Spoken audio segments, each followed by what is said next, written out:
Welcome back to the channel, folks. My name's Shane. So last Sunday, as of shooting this video, I had a chance to test out the Fender Tone Master Twin Reverb amplifier out in the live mix.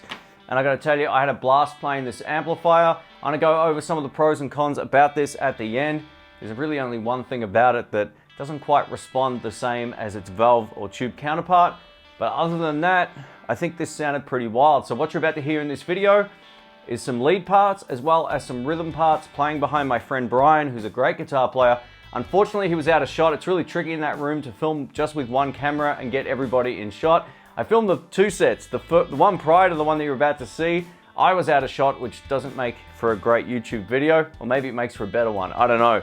But this second one, he's out of shot. There was no other way around it. And warning, yes, the lighting is, it's epileptic warning worthy. So just be very cautious of that. The lights are insane. Anytime you see us laughing, Brian was either like this, trying to block the lights, or I was just trying to find where I was because it was full on. So yeah, just keep that in mind. I'll go over some of the pros and cons about this amp at the end, but overall, man, I was blown away. So let's have a listen.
Lord knows I need a change to see.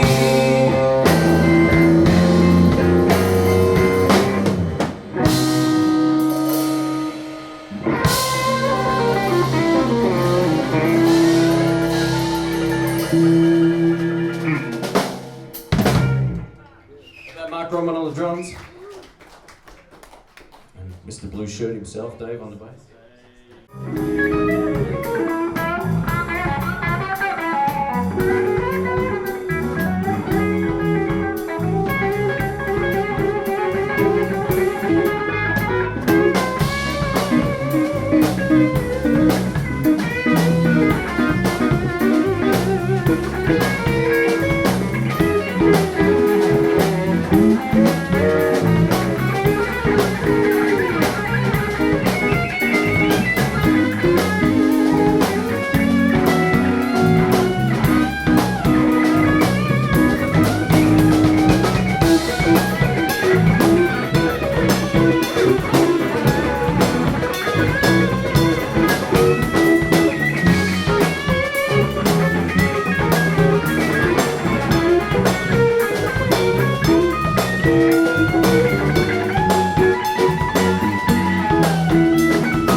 Thank you.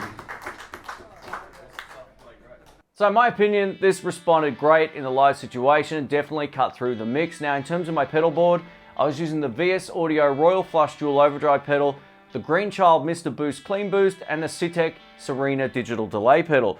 And that was it. And in my opinion, this handles pedals extremely well. So I'm gonna go through some of what I noticed about taking this out just from getting it out of the house. So the first thing I have to mention is just picking this up and loading it into the car was an absolute dream. It is so light. On the front of the actual card, it says pick me up, only 33 pounds. So it is extremely light and it's the lightest amplifier I have. It's even lighter than the Artist Tweed Tone, which was pretty shocking. I could be wrong, but I don't think it's quite as light as the Fender Mustang GT200, but that's fine. It's still, nice and light and easy to get around. So getting it into the car is fantastic. In terms of how it handled pedals, it was awesome. I really think it was great. Now, there's one thing about it though that I did notice, and this is inherent of most digital modeling amplifiers. The feedback sort of oscillation feels different. It's a little bit harder to get it to feed back. I did manage to get it a couple times, but I know if I was playing an actual twin at that sort of volume, that feedback might be more apparent, and you get that sort of, oscillation or resonance thing happening where you hit a frequency and it just wants to take off. You can get it with this, but it's a little bit tougher. That's about my only criticism. So one of the questions I know I'll get is this loud enough to gig with? Absolutely. Even at 40 watts on the power selection at the back, it's still plenty loud, which is how I ran it on the first set. And I had the amplifier up at 5. One of my friends made the comment, oh, I thought a twin would be louder on 5. than how this sounded. And I looked at the back, I was like, oh, I'm only on 40 watts. He's like, oh, that explains that. So the second set, thought screw this, click it up to 85 watts, and I actually turned the amp down to 4. So it gives you more than enough power, especially if you're a pedal player. You'll definitely get a lot out of it that way. The pedals respond really, really well. There's just one more thing I should mention as well. I sort of had to turn the treble controls down on the pedals just a little bit. That might be because the voicing of this amplifier is quite a lot different to any of my other amps. But I also left the bright switch on, and what I found over the years, in recent years at least anyway, with Fender amps, the bright switch on seems to bring out the best in your effects pedals. I don't know why that is, but yeah, especially in overdrives. You leave the bright switch on, then dial in your overdrive, it sounds great. So maybe a quarter of a turn down on the tone control compared to my other amps, and that was it. I loved it. I thought it was one of the best sounding amps I've played in a long time. One of just the easiest ones to play too. You just plug in, you're good to go. You get a nice clean tone straight away. Great pedal platform. It's plenty loud. It's super light. I don't know. Let me know what you think of the tones. Thanks again for watching. My name's Shane. I'll catch you soon. See ya.